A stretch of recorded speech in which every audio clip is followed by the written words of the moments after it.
What is up, everybody? How is everybody doing? Station Pop Pop Boom. Happy Whiplash Wednesday. Happy New Comic Book Day. And happy Miss Marvel Day. That's right. I'm here with the, once again, usual bands of misfits and conundrums. We'll start tonight with the host of Fable's Got You Covered in the Blame Phable Tonight Show. It's Phable. What is up, my man? Hey, shit. What is up? Good to see you, bro. I'm first. Yeah, you're first. I'm trying to switch it up each week, give everybody their moment. Tonight was going to be Brando's night. He missed it. Speaking of Brando, one of the ComixKings, I guess, we can talk about that, right? Crisis on Infinite Rants, also appearing on Dylan's Horror Show. And, of course, Blame Phable tonight. It's Missing Link. Steph, my man. Station. What's going on, fellas? Oh, chilling out, chilling. I hope you too. I hope you booze had a great day today. My boo. Boy, you should know that. Speaking of my boo, it's Taqi. What is up, my man? Station. Hey, if you start washing your car, Robbie, I'm done. Yeah, get them all up on the windshield. Put them on the glass. Yeah. Speaking of putting them on the glass, yeah, right. It is. Speaking of putting them on the glass, you should check out his OnlyFans. He is the 4th best comic book reviewer on OnlyFans. It is 4th. Nick from Comic Culture. Man, 4th, man. I'm climbing up the ranks, dude. I think I was like 7th earlier today. So this is awesome. I like being like 5th or something like that because I can just say whatever these guys said, man. That's perfect. It's a proud achievement, by the way, to be 4th greatest comic book reviewer on OnlyFans, because there's some hot chicks there with comics, I bet. Oh yeah, it's very distracting. Not that I would know. Very distracting. Not that I would know. Speaking of OnlyFans, it's Island Boy Manuel. What's up, my man? How you doing? Station Nick, and I gotta say, on your OnlyFans, the one where you're reading Venom Lethal Protector 1 sitting in a vat of bubble tea was priceless, dude. The best. I appreciate that hundo, dude. Thanks so much. All right, so tonight we're talking about Miss Marvel. 4 weeks in, we're still watching it, and as of last week, we're all pretty much still enjoying it. Today's episode was Seeing Red. It introduces, what's the name, Red Dagger and his whole group. It takes Kamala to Pakistan, where she meets her grandmother, and a little bit more about the history and things going on with the, what are they called? What are they? Bangles, yeah. Bangles. Okay, I got to remember. I always just want to say bracelet, But yeah. No, it's like really cool stuff. Overall, I really like this episode again. I do think that it's starting to become clear that I don't think that the villains are going to have much depth to them, like pretty much at all. It's just they're trying to get back home. They're bad. We've established that. We're moving on, right? But I like that at that sacrifice, they're building up so much about, we keep saying it, the Kamala's world, her community, like her culture, and they're doing it again. They keep going back to that partition thing. The partition, that's not an area of history that I was taught a lot of, especially in school, right? So it's really fascinating to see it from a certain perspective. So overall, I'm still enjoying the show. The villains, though, it's starting to get like, I don't even care. Like, if the villains didn't show up, if they didn't have that third act fight here, I wouldn't give a shit. And by the way, everybody, spoiler talk says it right there. Phable, what'd you think overall on this episode? I think the series continues to be strong. I'm still enjoying it as much as I enjoyed the first 3 episodes. I'm still loving getting educated in this world, this Pakistani world. I thought it was good. The only thing, again, is that they didn't continue the little things that I fell in love with in the first 2 episodes. Some of the shots, some of the animation, the quirks that they had. They had the text message when she was talking to her on the window. That was the one they had. But I was watching Heavy Spoilers video on it today, and he mentioned something. He said it doesn't use that stuff as much, but in that first episode, Kamala's in her head, and she's always living in the fantasy, and so it's representing that. And now she's had a dose of reality, and she's been more grounded. And so, and obviously budget, but that's a good way to look at it, right? Yeah. To just tame that, because I wanted it to be more vibrant like that going forward. But this episode wouldn't have had some of the punches in certain moments if they would have been, but they could have used it well. But I don't know. But I get what you're saying, man. Yeah, I like that. I like that it just continues to balance all these things that it adds into it. I mean, we were all asking ourselves, where is this going? How are they going to establish this? They only have 6 episodes. I think they established a whole lot in just 4 episodes. Oh, Agreed. yes, absolutely. What about you, Steph? What'd you think? I enjoy it. You guys know I've been giving this like 5 stars every episode. This definitely a strong episode. I don't think I would give it 5. This one, I still enjoyed it. I like how they built like her backstory with, and at the same time they gave us some info about the Bengals or whatever, and the gin and all that stuff, the clandestine. My only gripe for me was it took me this episode for me to realize that I feel like I forgot her best friend's names, but the best friend, the guy, the girl, and the brother, Bruno and Taqi. Nokia. Nobody was in this episode, and it was kind of like it didn't have as much humor because said characters were left out, which is fine, but that stood out to me and made me realize I was like, oh, those are kind of some of my favorite characters right there. But it was still a strong episode. It's like watching an episode of Boy Meets World, and it's just Ben Savage, no Topanga, no Riley Strong, Topanga. or whatever the hell his name is. Yeah, it just doesn't land the same. You know what I'm saying? Speaking of landing the same, Taqi never lands the same way ever. No. Ever. It's always a different. So always like cats ain't got shit on Taqi. Anyway, what'd you think overall, bro? Oh, I love the episode. I mean, I was a little worried at the beginning when she pulls up to the mansion and then they go to the country club. But as soon as her cousins were gone, the episode made it.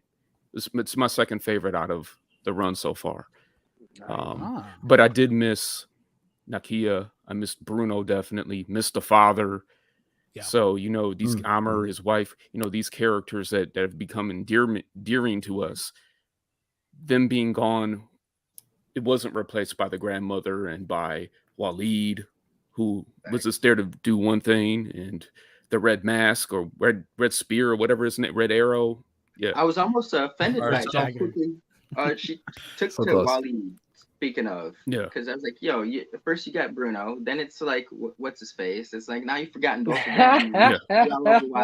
I mean, she's a teenager, but still, I was kind of like, whoa. Yeah. Slow I mean, down. It also not to makes get- me think with just 2 episodes left and the way this episode ended, like, are we going to get back there quickly? Like, they Right, have yeah. a lot more? Like, oh. I don't know. I think, we'll talk about it more during the show, but the way the episode ended, I'm not sure how quickly we're going to get back there. I mean, I'm not sure. I'm pretty sure it'll be sometime in the next episode, but it seems like there's a lot to be addressed still in Pakistan. So Absolutely. It feels like that. What about you, Nick? What did you think of this episode overall? I think it was one of my more favorite episodes. I think they had a lot of things they accomplished in the episode. I thought the pacing was really well done. They accomplished a lot. I mean, not only did we have a complete scenery change, we introduced a bunch of new characters. We got to know them fairly well. The pacing was good. There's a lot more action. She's in a lot more control of her powers, and that's more fun to watch, I think, than it was. And we saw that progression, which I think it's starting to pay off now. And I'm excited to see what she becomes in episode 6.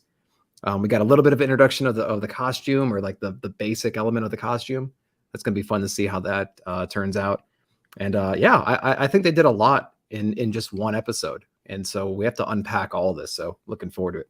Absolutely. Speaking of unpacking, Manny is still not unpacked since he moved into his current whereabouts, which are unknown. And thank you to everybody out there in the chat for being here. But Manny, what did you think overall? I liked it. I don't know if it ranks as high on the spectrum of the other episodes as like Nick and Taq were saying. But I enjoyed it. I loved the way it was shot. It felt cool. Like normally when you go to other countries in TV shows, they look like they look run down, or they don't look like America. This did a perfect job of making Pakistan look like Pakistan and look like somewhere you want to go. Right. They did a really good job at shooting this episode. I am worried that now we're in Pakistan, and like Robbie was saying, are we going to get back to Jersey City? It's a weird place to interject a whole bunch of stuff, and I worry it's gonna fucking Moon Knight it, right? Like, this was a fun, adventurous, action-packed video or episode in the middle, which they just did with fucking Moon Knight, and then we had 2 episodes. It's like threw it Still on off track. You know what I Right. mean? I'm worried about that. But otherwise, I thought it was fun to watch. I enjoyed it. Yeah, absolutely. All right, let's get into some of those origins, right? So we're introduced more fully to Kamala's grandmother, Sana, right? Sanya? What is it? Something like So that. nah.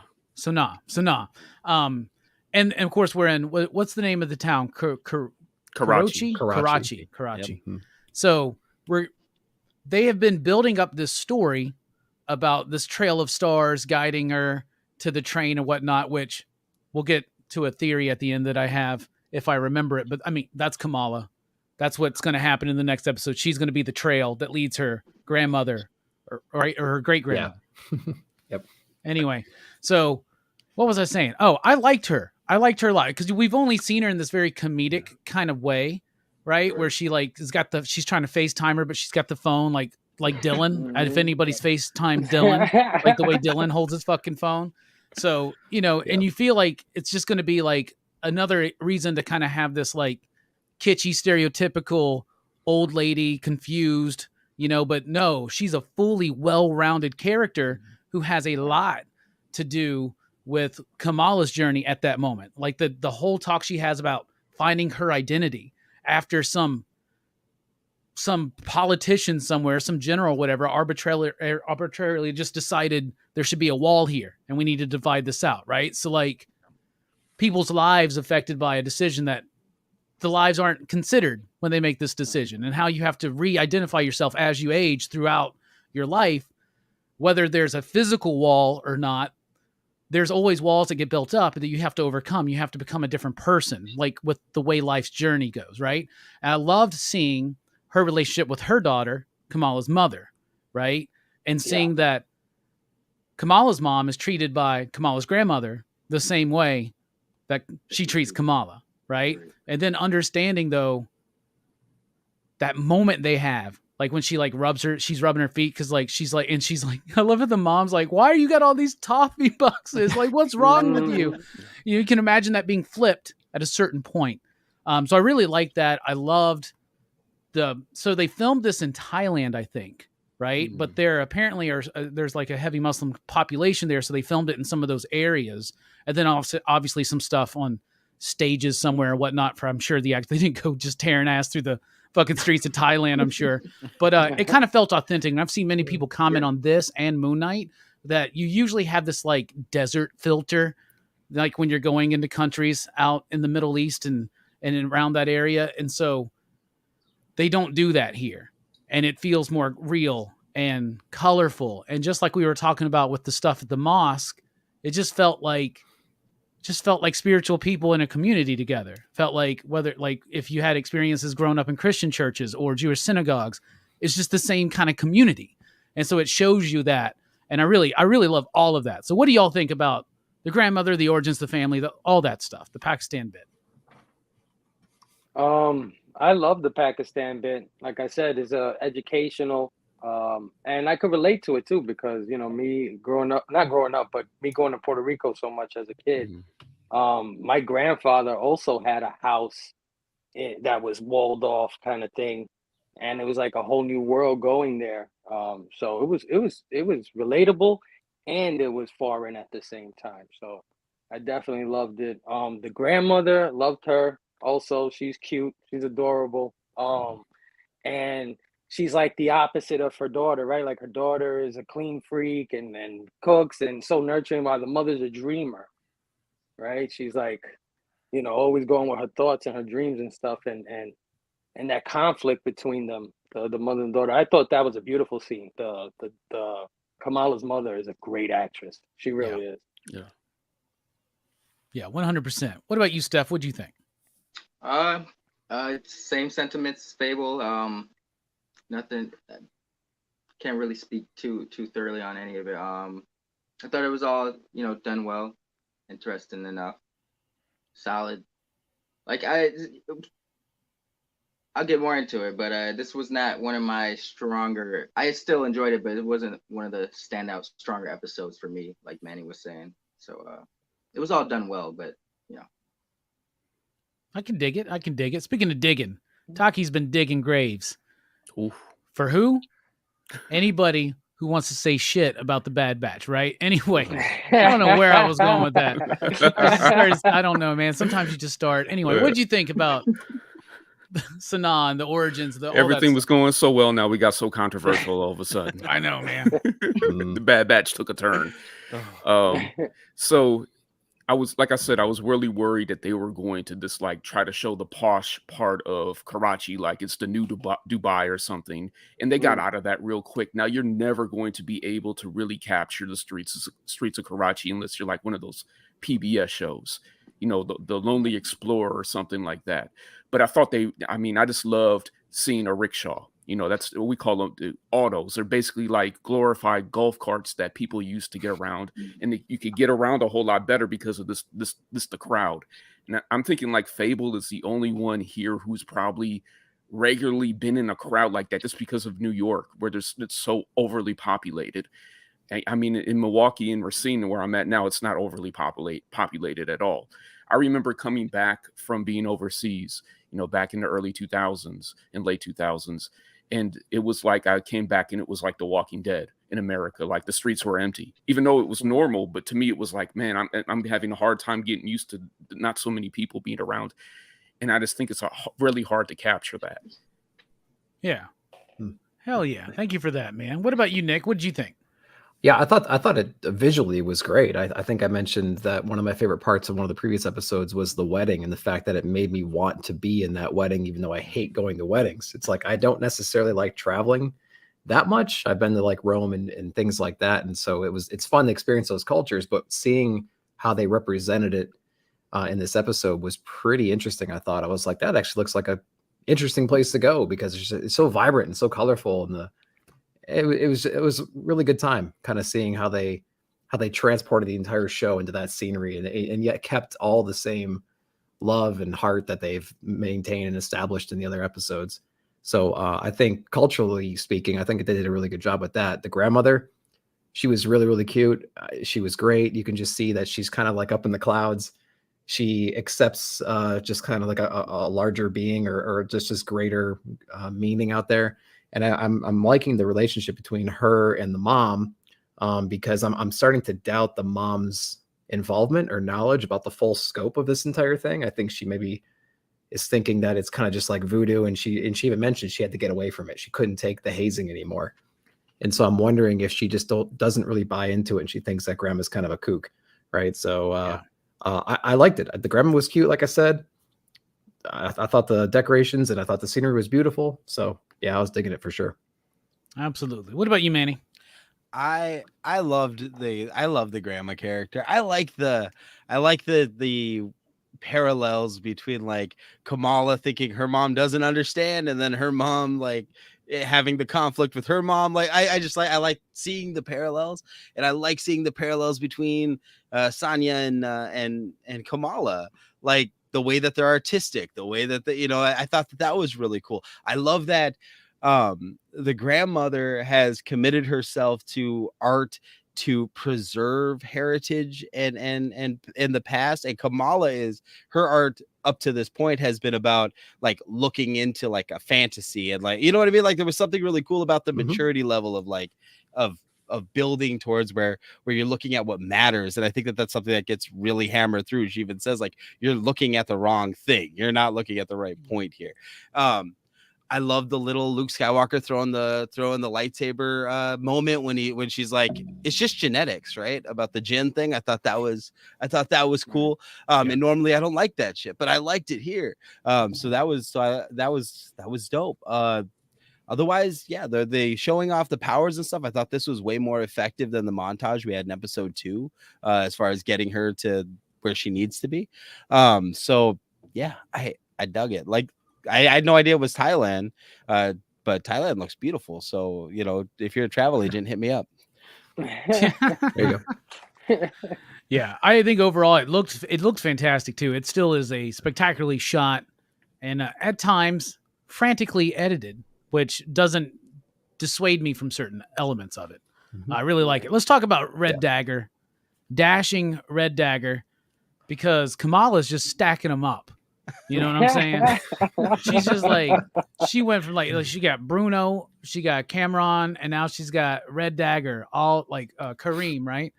All like now he's from the comics. Now he shows up, and this is mirroring like the third volume of the trade paperback, I think, of Miss Marvel, if I remember. That's the one where she goes to Pakistan.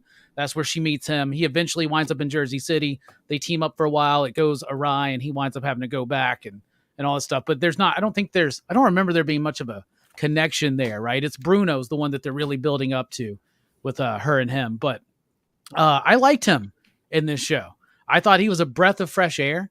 I like Cameron, but this dude just felt more like there, and like, I don't know, he's kind of got that Gambit factor. You know what I'm saying? Yeah. He might as well just shown up and be like, Mon ami, you know? and I like the Terminator reference, you know? Yeah. And, Right. Yeah, I like that. And then introduced to the whole Red Dagger Society. I don't know if I remember that from the comics. No. So there's this whole society there. They're in this Chinese restaurant. I love how he's like talking shit about American Chinese food. Because it is not, you know, I mean, come on. But, so, I mean, I really liked him. I liked how at first they were fighting. It did a good display of Kamala using her powers and going up against someone who can adapt to a situation with her, but not in such a serious, like, deathly kind of moment, like at the end of the wedding or the end of this episode. So she has some efficient help. She's learning more about, they're talking about the dimensions and all that stuff. So I like that. The negative zone thing, I think they may veer away from that because I don't know if that's the negative zone now that they're talking about.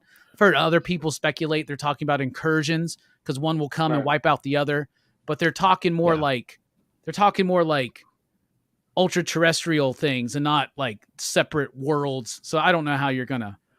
Well, it doesn't matter. I don't think it's connected to the excursions, but it is definitely Kree origin. Maybe that will be the negative zone. I don't know. Maybe they're saving that for Fantastic Four. Probably should.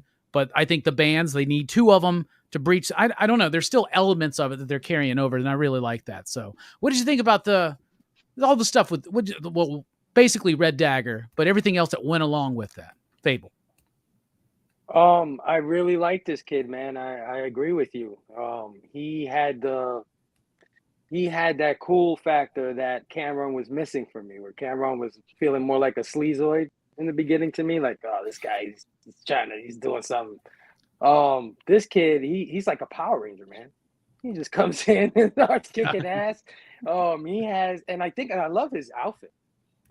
I was really liking the design of his clothes, as the Red Dagger, whatever outfit. I guess traditional, or I don't know if it's traditional, but like Pakistani sort of garb, but more like, you know, like an action hero kind of thing. I loved it. What about Kamala with just her domino mask, clearly wearing like the only one wearing like an Avengers Con shirt, like so, the New Jersey Avengers shirt. Come on, man. Yeah.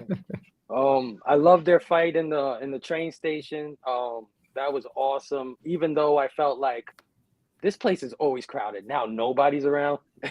You know, nobody's seeing these people. She's flipping platforms and stuff like that. So, yeah, I loved him. I loved the guy. I don't know his name. His mentor. His leader.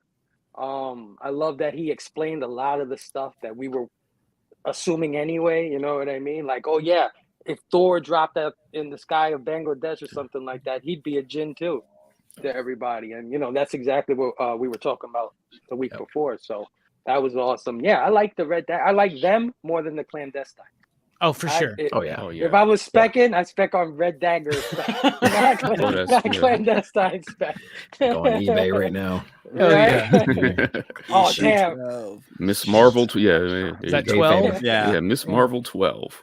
You can get it for free. It's Marvel Now .1. It's Miss Marvel Now Part 1. So, yeah, exactly. Yeah. What about you, Steph? What'd you think? I thought he was badass. You know, you gotta love a character who doesn't really. They haven't really shown that he's got any, like, you know, abnormal physical strength or anything. So it's just like his timing and his swiftness and his skills. You know, he's going up against people that have super strength. They can shoot constructs and shit like that. And he's, for all we know, just very, very skilled fighter. You know, yeah, he's badass, carefree. How can you not love a character like that? Like Phable said, the brief explanation about kind of, the two worlds and everything. Gave us a little insight as to more insight as to what's going on with the Bengals or the clandestine and stuff like that, like why they want to get to their world. Yeah, I thought it was a good introduction. Yeah. Doesn't make up for Bruno and them, but he was cool. Yeah. I would like to see him utilized like in a season 2 where he does go to Jersey, and then you get to have, and Bruno's like, man, we just got rid of this Cameron motherfucker. And that poor kid's just out there. She's like, you're out, bruh. Leave him behind. And I'm like, Oh, damn. man. That was cold. Yo. Heartless. He was like, mommy. And he's the one that helped them get. That's what fucked me up, is because he's the one that took the initiative to distract the guards To get them out of there. He's Yeah. just like, fuck you. Took the psych blast too for him. Yeah. Right. Yeah. Fuck them motherfuckers, man. No one has ever cared about the clandestine, and there's a reason. There's a reason for that. What did you think, Taqi? Biryani in a bag. So there's, each episode has one of these things that just steal my heart. That's like the Karate Kid bit, right? They're on the beach hanging out, like the dude's playing the fucking guitar and shit. I love it. Yeah, but awesome. you haven't had biryani until you've had biryani in a bag. Because even Kamala hasn't had it, and she was like, "What is this biryani, man? Trust me, if I don't know if you guys had biryani before, and I'm surprised if you haven't, but biryani in a bag is like a whole different experience, and it's just like, that's not something that Kevin Feige thought of. They're asking the right people the right questions and letting them do what they need to do to tell the story. Not only that, but this whole Red Dagger association fascinates me. And like Trade Paper Dad said before, like, I saw the symbol of the 10 rings. So we know that, they're already trying to link Shang-Chi and Miss Marvel and all these different countries. Of course, they're going to have their own heroes and their own organizations. Right. So it fascinates me. It's endless now. It's endless. Right. Yeah. Especially when you have other dimensions too. Yeah. Yes. Right? Other realms. In a multiverse. Yeah. In a multiverse. It's almost like the Marvel Universe now at this point. It's about to get really confusing for people. Trust me. Nick, what'd you think? First off, Taqi, what was that stuff called in the bag again? Biryani. Is it spicy though? Yes, it's spicy. It's an old deli that's what mixed Kamala rice said. dish, right? It says here. Right. Yeah, pretty much. I mean, it's not really deli. I mean, it's either Pakistani or Hyderabadi biryani. Those are the two popular types. Gotcha. And usually you're going to get one of the two. But you go to any Indian restaurant, and that's like the number one thing on the menu. It's biryani. It's what I have to get that next time. Interesting. Yeah, because I love going. We got an Indian restaurant here that I love, and I always ask for it native. Because they have their not spicy, medium, spicy, and then native. And so I always ask for it native, and they're always like, "Are you sure?" Yeah, no, bro. Yeah, be trust careful, me, man. But it's good. I saw you get sick, Robbie. That was that damn chip, man. It was that damn chip. That was so funny. Shit. Damn chip. That's concentrated hell. Yeah. Right. I was at a Thai restaurant once with some people from Bangladesh, and they thought they could hang. They were like, "Oh yeah, make it very spicy. Yeah, we can." And they were like, "Can you please replace this food?" Like I never saw replacing food either, but it was just a great experience. I will tell you this though: the first bite, no matter how many times I go back there, the first bite is always like, "Oh wow, I don't remember that being that hot." It's almost like each time they're like, "Oh, it's this guy again." Crank it up. Speaking of spicy, Nick's a little spicy on his OnlyFans page where he does comic book reviews. What did you think, bro? Tonight. Red Dagger, all that jam. So again, not having read Miss Marvel and not knowing who Red Dagger was before this, I did have to cheat. I watched the episode and then I watched a couple like Easter egg things just to kind of get reoriented. But apparently, Red Dagger's in the comics a singular person, right? This one kid that we met, but they kind of blew it out to this organization now, right? And if I'm misspeaking, please someone correct me. But no. Even though there was only two people, but we're gonna. Yeah. That tunnel was not built by just those two. You know what I mean? Yeah. It was cool. Where was everybody else at? Yeah, I don't know. They're all doing Red Dagger stuff. They're all throwing knives against walls and stuff. I don't know, but I thought it was pretty cool. It was a gigantic like exposition moment. We needed that explanation because I think every single one of us was having that thought leading up into this episode. Like, okay, what the hell is actually going on? We're gonna need someone to explain what's happening. And that dude pulls up that wall, you know what I mean? And he shows you the overlaying worlds and stuff. Exactly, stuff. Yeah. So, and it's again, it's this thing that we've just come so accustomed to Marvel in like laying on new crazy ideas, and the audience is just accepting it. Oh, there's a new dimension. Cool, got it. You know, again, 10 years ago, we've been like, what the hell are you talking about? There's a new dimension. So that's an interesting phenomenon, I think, in MCU right now. There's just another dimension laying on ours, and if that wall's broken, they're just going to wipe everything out in our reality. So that was pretty fun. Costume wise, I thought it was really cool.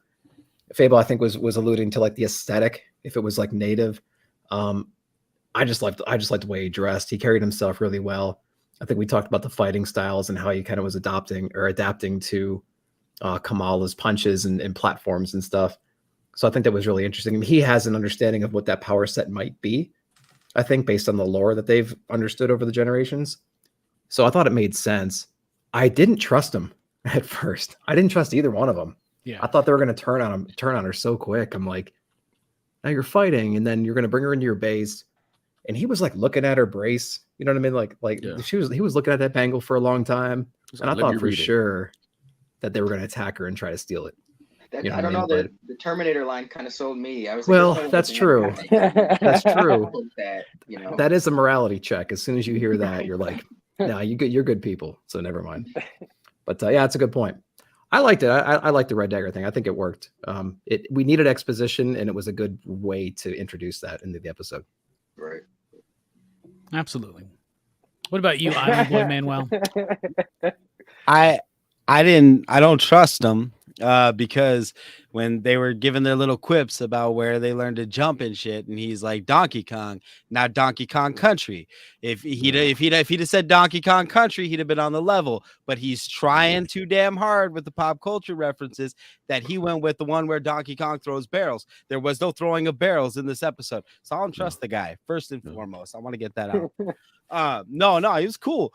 I'm waiting for the bald Red Dagger because that's the easiest cosplay I think ever. So I'm gonna so for con season, I'm waiting for the bald one. But no, it was good. It was like Nick said, it's an exposition dump. I think we're gonna get some semblance of where the Red Daggers come from in the next episode in the past, because obviously, like you guys said, that tunnel wasn't, it was like Rome. It wasn't built in a day. It took at least 3 or 4. So I'm thinking we'll get some more explanation there. But yeah, no, I dug the character. I like that he's not super powered, because Kamala felt limited by the fact that she didn't have superpowers and that she was a brown girl from Jersey. And here's a brown guy from the other side of the world with no superpowers who's making the shit work. So I think that's an important thing, I think, also for kids to see. Like I'm excited for there to be more MCU, Batman like motherfuckers, right? Where my kid can be like, hey, daddy, I don't have any superpowers. How can I save the world? And I'll be like, I don't know. I can't throw a frisbee straight. So you're asking the wrong person. But watch this Red Dagger guy. He'll hook you up. I said Gambit vibes at first, but that's totally wrong, because Gambit's got a sleazy vibe to him too. A little bit more Dick Grayson. A little bit more Dick Grayson. I'm picking up. Yeah, maybe if you guys want to cast Nightwing, I'm just saying. Right. There you go. Maybe you shouldn't look much further than that. Let's talk about how, after the exposition dump, right, and Kamala's like, enjoying her time there.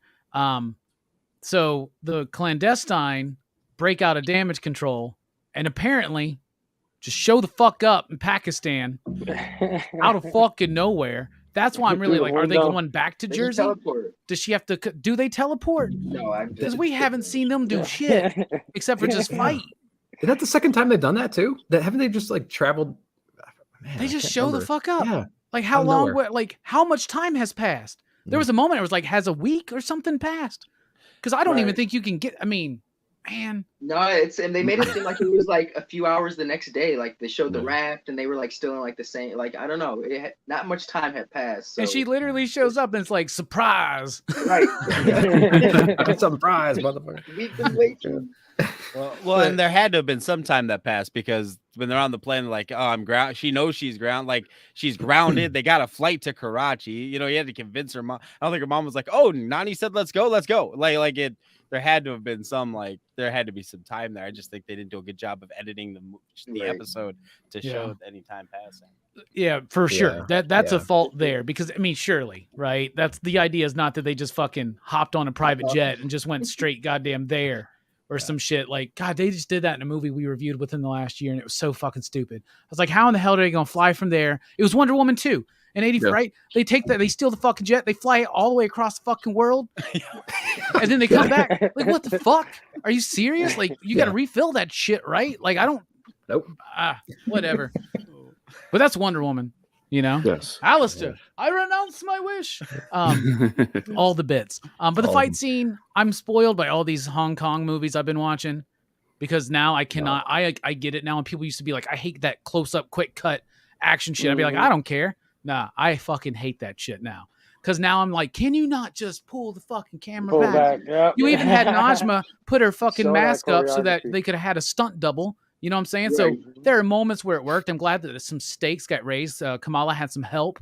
Red Dagger was able to take one of the dudes out, right? They took a couple of them out, right? Yeah. And I love the bit, too, when they first show up. And what's his name? What's the mentor? Washid or something like that? Waleed. Waleed. That dude, Waleed? Yeah. when he's like, he fights that one dude and you just see that they're looking at the glass and you just see the dude's face like gets smashed in it and then again and just breaks through. Oh my God. That was an Independence Day moment. Independence Day with the doctor's face. Cause right. That's so I did kind of like that, but Marvel's not good at editing fight scenes in these smaller profile shows for sure. What do you think about that last battle, Phable? I thought it was okay. It was fast, furious, visceral. You know, not many fight scenes are gonna hold up to Hong Kong cinema fight scenes. Just to be honest, but for what they had for a TV show, I thought it was great. This looked like it was expensive actually, because they had to like reformat all those streets and get permission to run trucks over and stuff like that. Trucks were tipping over and things were falling all over the place. But I thought it was pretty action packed. How about the bit? I'm sorry to interrupt, but how about that? It just came in my head. What about that bit where there's that family out there trying to start their motorcycle? So Kamala puts that fucking wall up, and at first I'm like, I think it's a slide, right? But at first I'm like, she just put a wall up. That truck's gonna go right through that fucking wall and take out that family. And then that's her Uncle Ben moment. You know, she's like, never again. Glad they didn't do that. Glad they did. Yeah. And I just love all the running, giving chase, and they're hiding into certain places and ducking out, and it's like an Indiana Jones kind of chase, like, you know what I mean? Right. R.I.P. The bald guy, the whip guy. Oh yeah. Did he fight it? Pootie Tang? Yeah. Wow. Yeah. I heard somebody say, well, I'm sure that they're all going. I heard someone say, I'm sure they're all going to get back home and Kamala's going to work it out and send them back to their home. They're going to find a way. Surely this lighthearted, charming show won't end with all these people dying. And I was like, well, I don't know. Dude had 2 daggers in his back. He could be okay. This is the MCU, you know? Oh, I forgot. Yeah, that was a dope scene, though. I like how it was like 1 dagger and he just like... Yeah, absolutely. He's dope. What'd you think about that whole last battle there, Steph? It was cool. It was I know it was there was more, but I almost liked the battle scenes or fight scenes from like last episode, like at the diner hall when she's it's more instinctual instead of I mean, I guess this was instinctual, but with Red Dagger at her side, you just know she had a lot of help as opposed to like when she was at the diner hall, her back was really against the wall, the stakes felt a little higher. You almost kind of knew she was going to get out of this A-okay with the Dagger and his mentor by her side. It was all done well, though. It was enjoyable. I think the sweetest scene for me was, of course, the daggers that I mentioned. I thought that was cool because he sacrificed himself. Like, he knew if he threw that he was done. And he made that call. So it was all done well. It was good. Yeah, it was. And you can't really compare this to Hong Kong cinema because obviously if Kamala Khan comes out there like Gordon Liu, we're like, what the fuck is up with this shit? She didn't learn that shit. What the fuck happened? How long has she been in Pakistan? Like, what the fuck? Running like, on walls. No shit. Let's do that. That'd be great. Taqi, what did you think? Kamala's, she's got fighting skills all of a sudden. and I'm really proud of her. I know she's been working hard off screen and developing her ability to fight. And last time, this clandestine, they were defeated by not this Kamala by herself and a one-armed Bruno, and we knew that she had it this time, and damage control could even take out the clandestine, so that was no threat, and I didn't mind that at all because I just want to see Kamala do her thing. But the auto rickshaw race and then getting that bus involved, I just love that. I just love that. That put it over the top for me. I was like, oh yeah, this made up for them not having all the beautiful animation that the first episode had. So like a Bollywood high speed chasing. Exactly. Didn't Kamala even say like, can't this go faster? The wedding. Like all you guys were last time were like, oh, the wedding, and I'm a guy. I'm like, okay, yeah.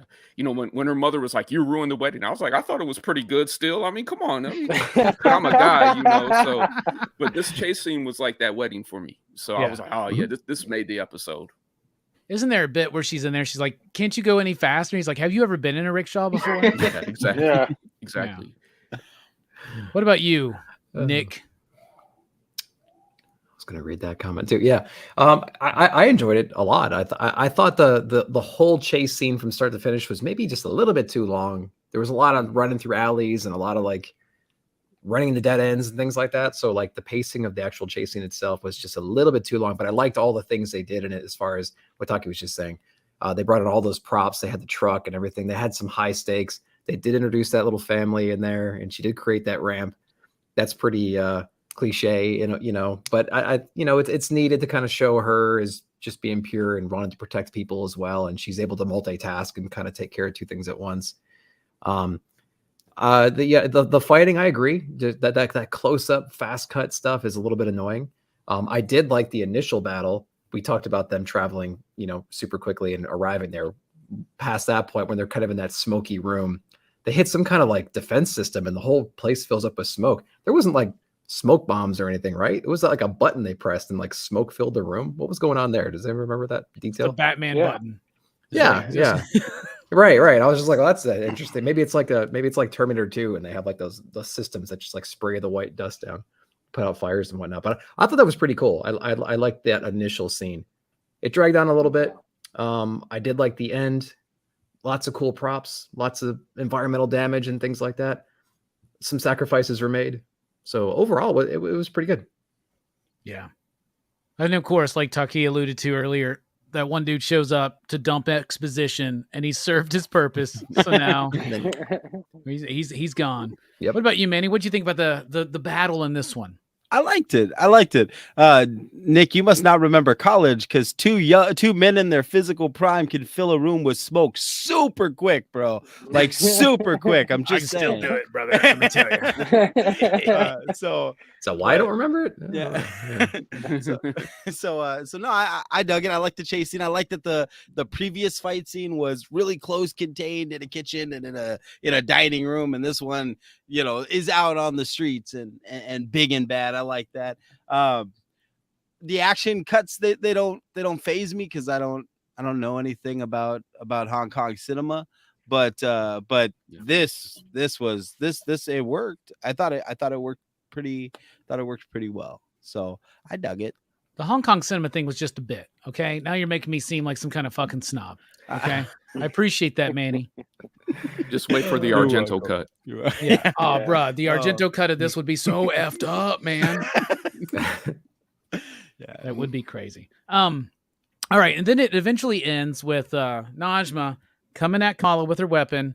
Kamala holds up the bangle, right? Not the Bangles, popular pop group from the 80s here, but it gets hit, and I'm just gonna say, when the Negabands clash, like dimensions get swapped.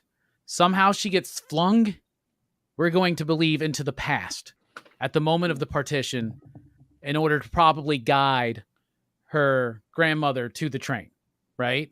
So like that's what I think is going to happen. So is the whole penultimate episode, are they doing a Moon Knight where Moon Knight's dead for the penultimate episode and he's just traveling through the fucking underworld? Are we going to spend a whole episode on that and then completely lose that sense of Jersey City? Is that why we did the wedding in episode 3? Because we're not going back there? Like, I hope not. I hope they kind of do this bit. I think she'll have a moment. I don't know. Is she going to be, it'll be interesting because they're obviously going to focus on the partition. They already have been. So I do like that. I'm glad that they're putting that in there. I think it's a really smart move to show something that probably a lot of American viewers aren't that familiar with, and to show it from a perspective of feeling like you're almost there in a Hollywoodized kind of way. Right. So I really like that. Is she in the past? Has she swapped places with someone?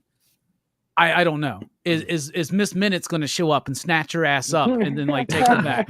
Is it all going to go away and it's fucking Mephisto sitting there, right? You know what I'm saying? So like, I don't know. What did you think about the ending? Where do you think this is going to go, Phable? Well, don't worry about Bruno and the friend. They're going to just show up in Pakistan. They're just going to come. They're going to be like, surprise, motherfuckers. We're so worried about you. They want you to be alone out here. We're out here. That's great. The ending felt a little off tonally to me. Just the way it happened and what was going on. I'm like, wait, this is where we're ending? What? But then I thought about it and I said, people who have an idea of what partition is or have been through it or whatever, the people who would understand that visual, I felt like that was made for them. That was made, that the way it panned out, she's on top of the train roof and they're just showing rows and rows and rows of people crowding trains. I don't have that kind of point of reference, but I'm sure that people who are steeped in that was for them and it was powerful. So on one hand I didn't understand, but then when I thought about it, it was like, oh, okay, I get it. It's not for me really, so I thought it was great. Yeah, and it does thematically. They're doing a lot of thematic stuff with partition because they're talking about the actual event and how it affected the family history, how it affected the history of whatever this mystical Cree-ish, whatever this stuff is. And also like the walls that we put up between ourselves, mother and daughter, friend and friend, within ourselves. And, they're talking about identity and finding an identity after being walled off from who you thought you were or what you wanted to be. And I think they're actually threading it in pretty well into the main story thematically. I like. What did you think about the ending, Steph? Kind of, once again, I didn't expect it, but didn't bother me. I feel like they're either going to wrap up her being in the past midway next episode, or she's going to spend the whole episode in the past and then find her way back towards the end, which I hope doesn't happen. I hope they wrap it up like, do like 20-30 minutes in the past. She finds some way to get back, and the rest of the episode is like her dealing with some ramification of that. So we can get back to Jersey. That's what I feel like. Had this happened like last episode, I'd be like, okay, there's enough time for her to deal with this and deal with other things. But how it happened at the end of the 4th episode, and there's like 2 episodes to wrap this up. That's like a big plot thread to me to introduce so late into the game. So I mean, I think I have faith. The whole series has been amazing. So I feel like they'll be able to do it. But it threw me through a loop. I wasn't expecting it. It's not necessarily a bad thing either. So. Yeah, it threw Kamala through a loop too, a time loop. But they do establish in this bit that she's trying to reach out to her friend, Nakia, right? Yeah. And she's not getting a response. Maybe it's because she's on a plane with Bruno heading over there to surprise them. So they show up and it ends there. And hopefully the father's there with them. I don't know.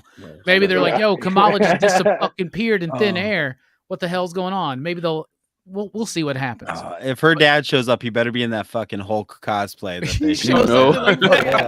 I'm here to save Kamala. No one's a typical Marvel fashion, though. The whole episode is going to be in the past. That's where it seems where it may go. What do you think, Taqi? What do you think about that ending? And I think Nakia is still mad at Kamala, so that's the reason why she's not answering texts.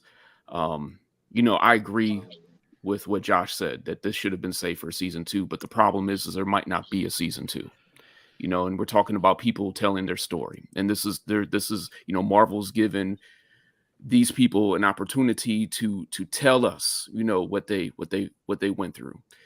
And we get taught in history if we pay attention. I'm not saying we didn't pay attention, but I'm just saying that we see that Pakistan and India, there's an agreement between Gandhi and Muhammad al-Jinnah, and everybody was happy, but there were people that were forced to move due to their religion and forced to uproot themselves completely.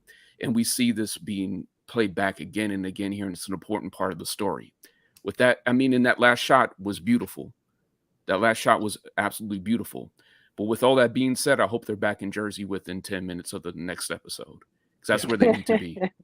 That's where they need to be. And we could hopefully there will be a season 2. I'm not sure what will happen. I'm not sure if this, viewership might be down. I'm not sure if people aren't going to watch it. I don't know if it's the middle-aged man effect. Like, I'm not going to watch this kid's show, and I don't know. But hopefully, if that's the case, that it'll get enough of a push worldwide that Disney will be like, oh yeah, we got to bring it back, because it's through the roof in India, where the population is 4 times the US. And this would be a good one because all the other shows have like Hollywood stars.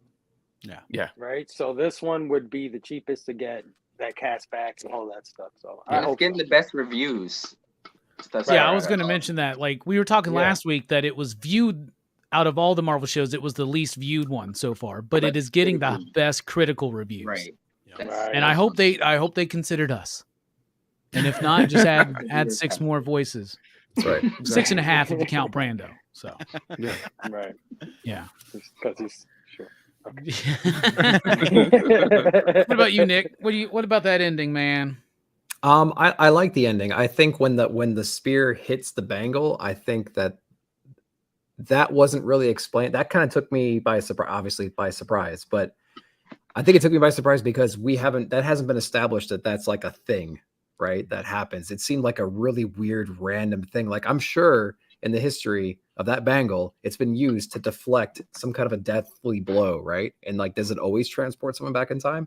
So like, I was a little bit thrown off by that, because that part of the function, that should be some kind of defense, right? You'd think, right? But remember the inscription: what you seek is seeking you.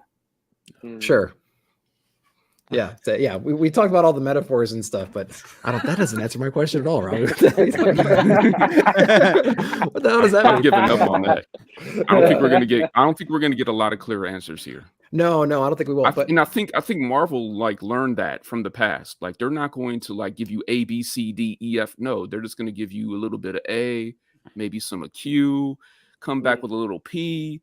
Then we're going to go back to B. A little P. A little P. A little P. Yeah, well, we don't need to be talking about that on the day that R. Kelly gets sentenced to 30 years in prison. A lot of T. Well, couldn't have happened to a better his mind was telling him no, but his body got him 30 years. So,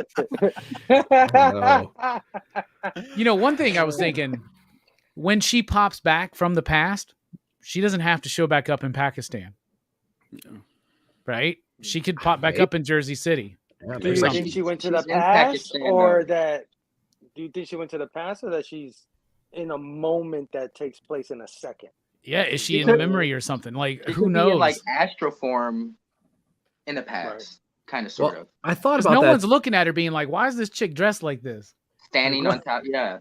Right. Yeah, I thought about that too, Steph. And there's a moment where she's walking through the crowd, and the crowd is moving away. Like, there's some people moving away from her, and I thought about that. I'm like, this is all just a dream, or she's reliving the memory, right?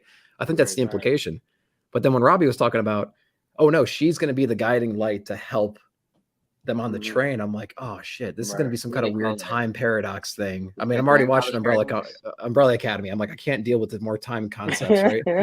And I'm like, is this going to be a weird paradox where the only reason that happened is because she's there during time travel to allow that to happen, and then it sets this whole paradox forward? It's like, I don't know. That's gonna be I didn't weird. get the time travel. I didn't get the time travel when I saw that scene for some reason. I got the she's in the band kind of thing, like the whatever it is. She's living. She's living. She can be in a place where she can communicate with her great grandmother or something like that. I don't know. That's why I think it's like astral projection. But I'm telling you, they keep talking about the Trail of Stars, and like. She is connected to how she found her way to the train. I guarantee it. They're going to be, and people will be like, well, that's fucking clever. you know, and like it's been forecast, I think, but we'll see what happens. And that's true. Trey Paper Dad was just saying that when they grabbed their arm in episode 3, they saw the train. So that's very true. I'm wondering if it's, that's a good point. That's a good point because it was the same person again, right? But she just stabs him, right? Right. It's just the dagger now instead of. Well, like she her hand. says that the band is trying to tell her something. Right. It says it's trying to tell you something. So that's what I think that is. Whenever that happens. In the past scenes, they show who they only had one bangle. That's the other thing. Yeah, but they talk about 2, right? The British took one, and that's then, what. But I was gonna say if they showed someone in the past having 2, maybe that's how she gets the other bangle. Some sort of weird. Oh, I'm pretty sure the other bangle's going to show up with Carol to. Danvers at the end of season of episode 6 in the post credits. Should be like, "We need to talk, kid," or some shit like that. Yeah, where the hell did you get that from? I think this belongs to you. Yeah, because they're already tracking the 10 rings, and there's that 10 rings connection that from their temple in the last one. So yeah. It's fun, man. Putting all this together is just fun. We just have so many theories, and there's just no answers right now. But hopefully it'll make sense. And Feige, we trust, right? Bro. It's Mephisto and Kang. They're working together, man. God, no, it's all Mephisto. Yeah. Speaking of Mephisto, for 3. My bro Fisto is fucking man. You're getting the worst segue tonight, bro. That's all right. I'll take it. Bro Fisto. That's your new tag. Bro Fisto. I'll take Papa it. Boom and Bro Fisto. That's our tag team wrestling name. Papa Boom and Bro Fisto. I like it. Now there's gonna be shirts made and everything. So the time travel thing. This is the fucking hippo saying hi moment. You know what I mean? Like this was jarring to me. I it's cool. I'm there for it. The imagery was striking, but it came out of left field, like hard. And they're gonna spend a whole freaking episode in the past. It's the hippo episode, bro. You're right. I mean, I'm telling you. Yep. What if the hippo's gonna show up? Oh, maybe that's possible. It might be how she gets back through because they reference all these other planes of existence. So much stuff going on. Well, the Jinn do have animals, so. Oh shit! So I just hope it's not Will Smith as Genie from fucking Aladdin. Will Smith be the worst. Slapping the hell out of people. He would, man. Oh shit! I can sing, slap, and dance if you give me a chance. I think they're gonna end up in Jersey City in last episode. I'm pretty sure. Don't Google. That's what I said. Sorry, Manny. That was too distracting. That's too distracting. Sorry, Bobby.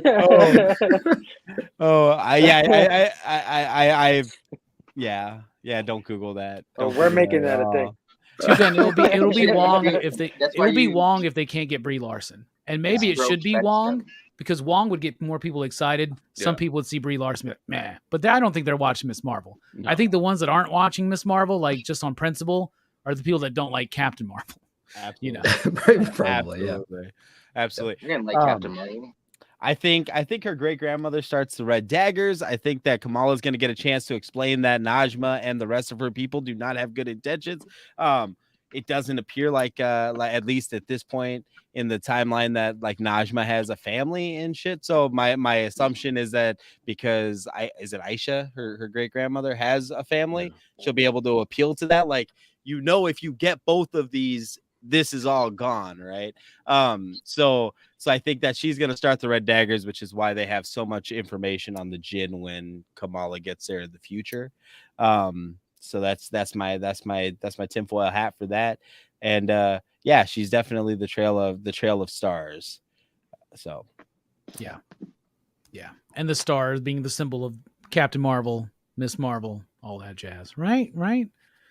And somebody was even trying to say that there's an emblem on the bangle that looks like the Captain Marvel Kree star or something. And there is a Kree connection. They got to explain that.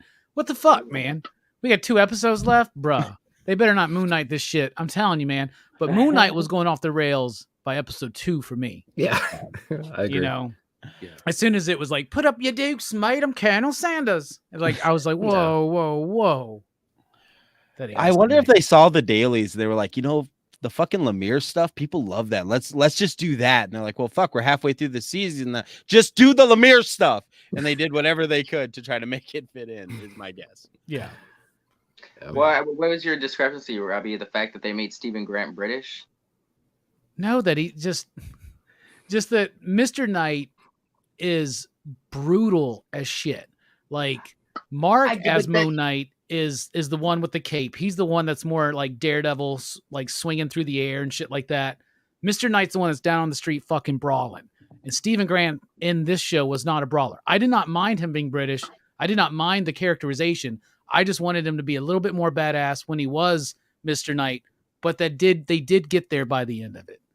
A little bit. And Mr. Knight in the comics, I could think that would be harder to get across. Like, why is one of his personalities a costumed dude? It didn't work the best, but I think it was cool, that spin that they put on it, that Mr. Knight is the costumed identity of the more proper, But I get it. No, Mr. Knight is way more badass in the comics, but that is why he wears the suit, because it's Mark Spector. He's in the comics. It's Stephen Grant in the comics. He's the more rich, like sophisticated one, right? So they just changed that up, and I get it. We didn't want to see another rich guy, fucking superhero. Wouldn't it have been 100 times better to skip the Ahmet and Arthur Harrow stuff and just had him go against Hunter's Moon, and then we find out Hunter's Moon's actually fucking Jake Lockley? We still get to the same exact fucking point, but we didn't have to invent a new character. And then when they find out that Hunter's Moon is Jake Lockley, let Scarlet Scarab fight him in the finale, then, because then you have a reason for why Moon Knight can't fight Moon Knight in the fucking finale. Anyway, fucking Moon Knight. Yeah, we're on Moon Knight. We gotta get back on track. All right. Yeah. Going off the rails. All right. Time to rate the episode. So far, we've all rated them pretty highly, so I'm interested to see where we find ourselves on episode 4, Seeing Red. What do you think, Phable? Out of 5, you digs, what do you give this one? I'm giving this 4, you digs, continuing the 4s for every episode. I think it's another good, enjoyable, educational, well-acted, quirky, cute, all of this stuff we associate with the show. I think it continues. And so, again, another 4. And especially love Kamala's mother. She's been a standout, and she continues to be a standout. I think she is. I mean, there's probably other characters that are funnier or whatever it is, but I think she's the best actress on the show besides the lead. Word. I like that. What about you, Steph? Out of 5, you digs? I'm gonna same thing as Phable. I'm gonna have to go with the 4. It was a very well made episode, but like I said, no Bruno, Nakia, the dad or the brother. A lot of the charm, the endearing characters of the show were not there, but they still gave us a lot of information that we've been looking for. A lot of exposition in a not exposition-y way. It was handled well. So it's very enjoyable, as the rest of the episodes have been. It's just a little less charming without those support characters, But 4 out of 5. Yes, if they would have had the counselor, that would have did it. Oh Lord, he shows up there. He's like, "Oh, what a coinkydink! I'm on vacation." Oh, I'm over here too. Oh god. What about you, Taqi? I'll give it 4.25. I really like this episode a lot. All right. Not as good as the first, but my second favorite episode so far. Okay. So the first is your favorite. I like that. I might go 2 or 3 is my favorite. I don't know.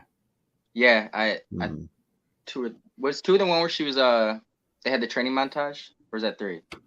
That's where 2. she's like, because that's the one with the pizza ice cream kid, right? The ice cream pizza kid. Yeah. What does he mean, like ice cream and pizza, or is that one thing? What is this? Ice cream pizza. You need to let me go. He's like, no, you really need to let me go. And it's like she's like this high off the ground. Oh yeah. What about you, Nick? I actually like this one a lot. I think I'm gonna go with Taqi on this. I think I'm gonna say a 4.25, just because I thought that her power set finally came to a point where I was actually excited to see it. Every time that we've seen it so far, it was kind of defensive or instinctual, but now she's actually learning how to use it. The fight scenes were fun. I liked the red daggers. We did lose some of the supporting characters, but the characters they introduced were interesting enough to fill that gap for me personally. And I know, I hear you. I hear you. Yeah, there is a certain level of charm that we lost, but we got a lot of cool stuff. We met the grandmother finally. She was really fun. Cool moment with the mom. Red daggers were cool. Yeah, I think I like this one a little bit more than the rest. I'm going to give it a 4.25. All right. Yeah. What about you, Manny?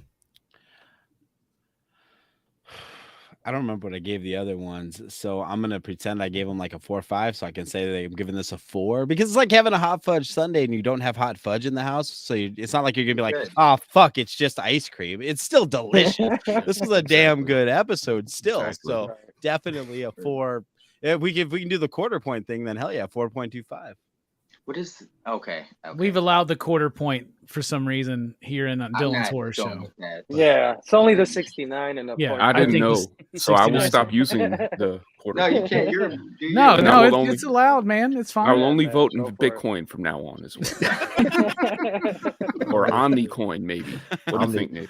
Omnicoin for the Yeah, win. we're gonna do OmniCoin. Yeah. That lasted a week. All right. We're like, yeah, we can't handle I the don't know, my 0.25. shit's- That's it's- adding it's too much soaring. variation like to handle. We can't do the math right when we're trying to tally it up. I already struggle with that. I know, right? 4.69? Every Sunday.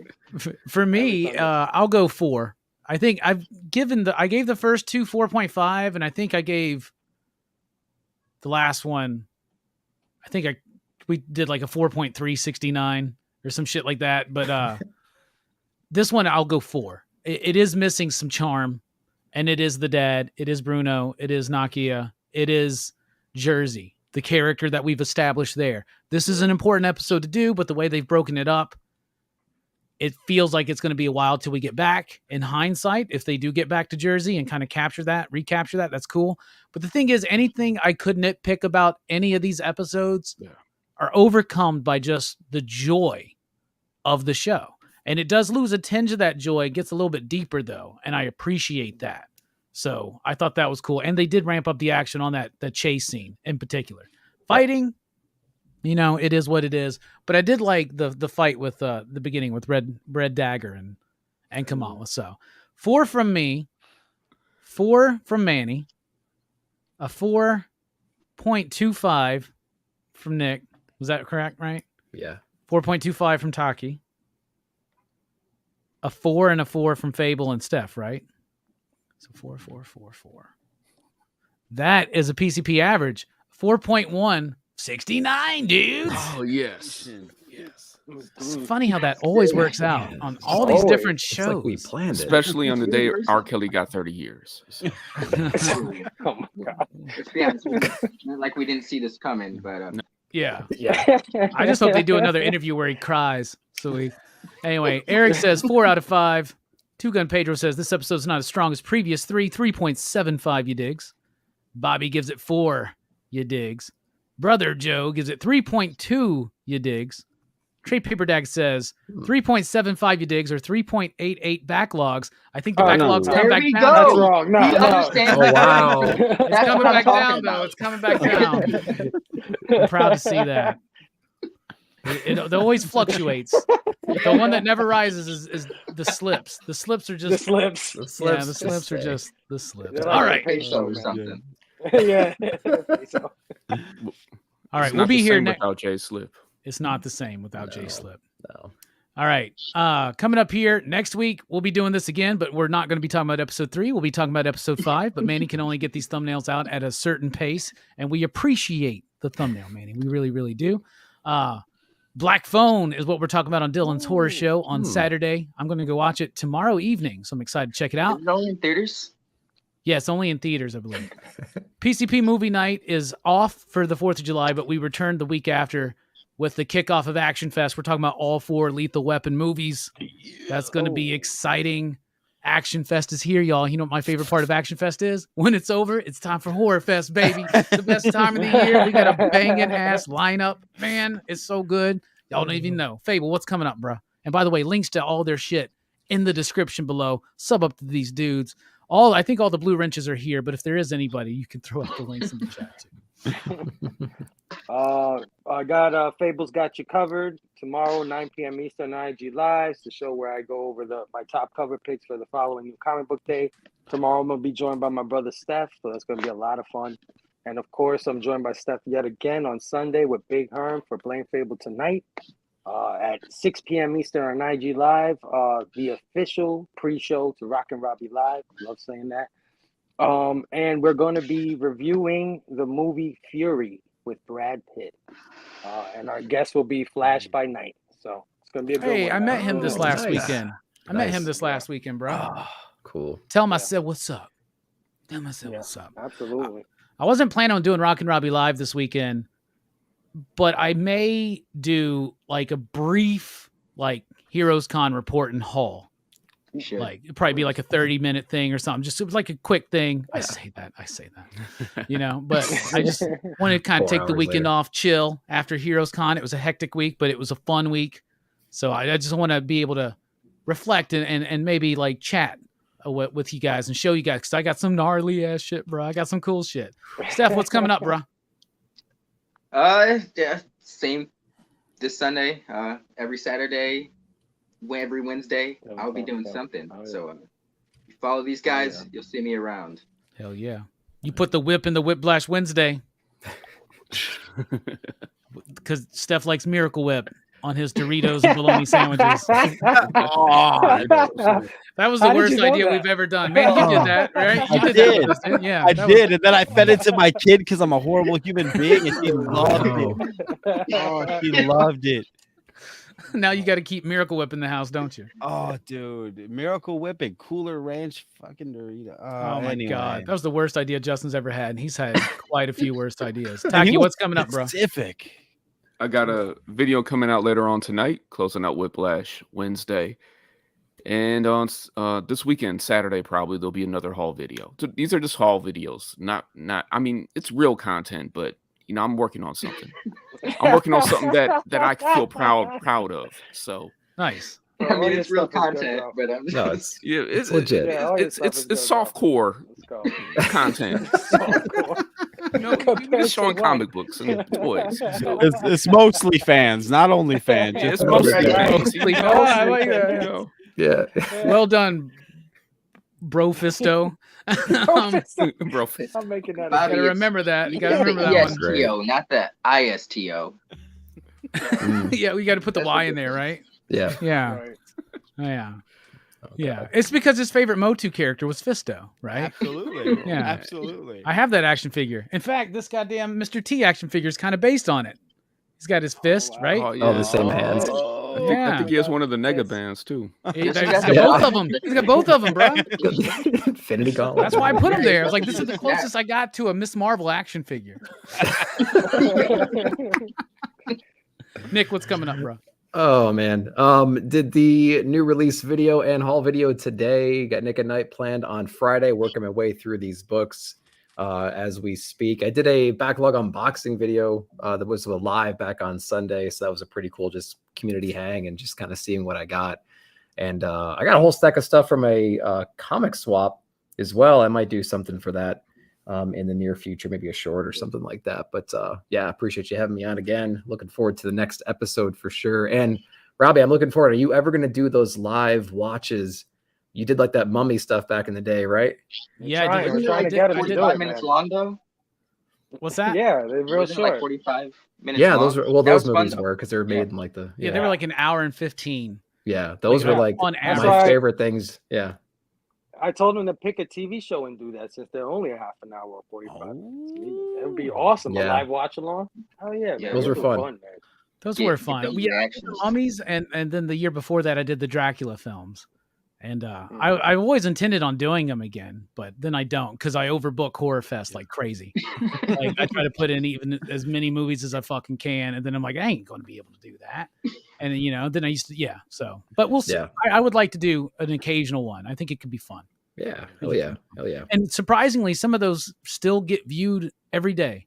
Yeah. And it boggles my fucking mind why so many people have watched my Dracula's Daughter movie commentary or whatever. So half the time I was like, I don't know if I have enough information to fill an hour and a half, but I just fucking, me. It's filled with hot Yeah. air, bro. I just let it all out, man. You know, Yeah. just put me and another dude in a room. We can fill it with smoke. You know what I'm saying? Yeah, Yeah. yeah. Ready? Isn't that right, bro, Fisto? Bro, Fisto, what's coming up, man? What's coming up? Oh, You got well, like 60 comic book reviews on IG tomorrow. at least. He's gunning for Nick's Oh. spot, man. He's trying to be the third best. Absolutely. Third Like best. next You can door take now, it. Oh, shit. instead of just like Yeah. number 2. Yeah, right. Yeah, no, it's Whiplash Wednesday, right? So I got Indeed. videos. I got video today. You could hear me rant a little bit about Nuclear Family. It's my first long form comic review where I shit on a book, which made me feel bad on the inside. Otherwise, as I read books, I give you my first impressions after 60 seconds.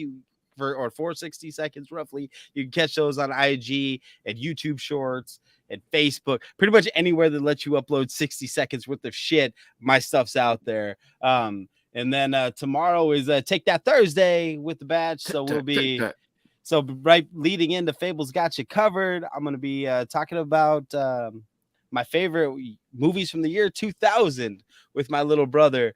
I don't know, maybe Rick. I don't know. We'll see. Somebody will be there.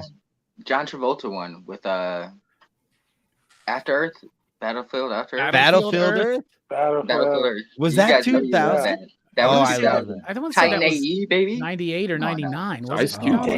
That was 2000. Should we do that one? Remember? Oh. We're doing Battlefield Earth, baby. Scientology film. I'm on What are it. y'all doing Battlefield Earth? When? When you come on, Robbie. Come on. Oh no. Oh shit. You know what? That I could was be gonna give you a something. good one. Should I tell them what we're gonna do? Yeah, we're gonna do Go, but I feel Battlefield Earth is just I'd much rather watch Go, but I would know. like to do a Battlefield Earth review. Oh God. But I kind of want to subject fucking Brooks and Jelani to it. So if we should do that like here, and so we can have I'll invite y'all. Like let's commiserate together. That's I mean, if you guys want to do it, it's your show. I mean, it's blame Phable tonight. It's not blame Robbie tonight. But that night it will be blame Steph. I'll tell you that. We'll save Go for when you come on. All right. Okay. We'll be like, this movie fucking sucks. But maybe it sucks so bad it's good. You know, John Travolta sunk a lot of his fucking money into that shit. Yeah. Right? That was a big Scientology project. Yes, it was, man. Because it's based on L. Ron Hubbard. You know, the science fiction writer that created a religion? That doesn't sound That fishy sounds like at it's all, on the up does it? and up. Yeah, that's That fine. doesn't sound fishy. Yeah. So Take That Thursday. Check out Fable's Got You Covered. You can catch me in Twister Ramble for about an hour, and sometime this weekend I'll probably do a Fresh Gets because I got 2 big ass boxes of stuff to show off. So I'll probably do a Fresh Get sometime this weekend. Just do me a favor, Manny, and when you do your Agent of World review, read it 3 times at least. I definitely will. I'm telling you. Trust me. This could be the book of the year right here, man. Robbie's Those are worried. awesome. Robbie's That's saying a worried lot. I'm gonna get on my reel and be like, I don't know what the fuck Robbie was talking about. This book stuck. You know, just because I have a creator on my show doesn't no. Oh, no. No, I'm fucking with you. I'm fucking with you. No, I have been waiting for people to read this shit for over a year, man. So like, come on, man. No, I got you. yeah. This is something good. And you're going to be just with the artwork alone, but it is wild. It is. You ever read like a really wild Grant Morrison script and just been like, I have no idea what the fuck just happened? You might get that sense when you're done with this, but trust me, it's good. It's really good. I'm excited. I mean, every time there's a scout book, I'm always worried it's not going to fucking be there. You know what I mean? That shit. But so Yeah. I got it coming on Saturday. I'm excited to check it out. Nice. excited. I'm That excited sounds to like hear Bunny your thoughts. Mask. Yeah. You know, I met Andrea Muti this last weekend. Yeah, Oh, nice. very cool. I got to do a Heroes Con report. We'll do that on Yeah, you Sunday night. Yeah. It'll be Yeah, fun. All right. Did you see Lucky dog. Circumstances? I did. Yeah, Yeah, that we dude's did. funny. I have a funny story about that. I'll tell it real quick. So I'm at the kayfabe booth. I spent a lot of time around the kayfabe table, and Yeah. and so like I really was like putting myself in that situation. You know what I'm saying? Mhm. but the kayfabe, Jim Mafu, Don Simpson, Michelle Fief, they were like right there together, right? So it was really cool. It was easy to go back, and that was like my home base. Brian said every time he would lose me, he would just go to the kayfabe booth. I'd eventually show up, right? So I'm there, and I had just gotten something from Ed and talked with him or something. Circumstances comes up, and he's like, hey, what's up? And I had already seen him, you know, and so we're talking a little bit, and then he sees Ed, and he goes, hey man, will you sign a book for me? He goes, sure thing. And he's like, all right, let me go get a witness. What do you think? Like $20? And Ed's like, sure thing. So he leaves, and I looked at Ed. I was like, you could have said $5, and he probably would have been, you know, like he could have said $5. You would have been like, sure. And he goes, I didn't know what the fuck he was talking about. Oh, Hey God. man, we need to get Ed on your show, man. That'd be all bro. right. Yo, how tall is Hickman? Like 6'5"? I don't know. He's taller than me. I'm like 5'11", so Huh. 5'10", look tall. 5'11". So I guess he is a little bit tall. He's a cool dude though. All right. Yeah. We're dipping out. Station. Oh, I'm blinded by the light. Gotta write No, this down. I can't sleep until I feel your touch.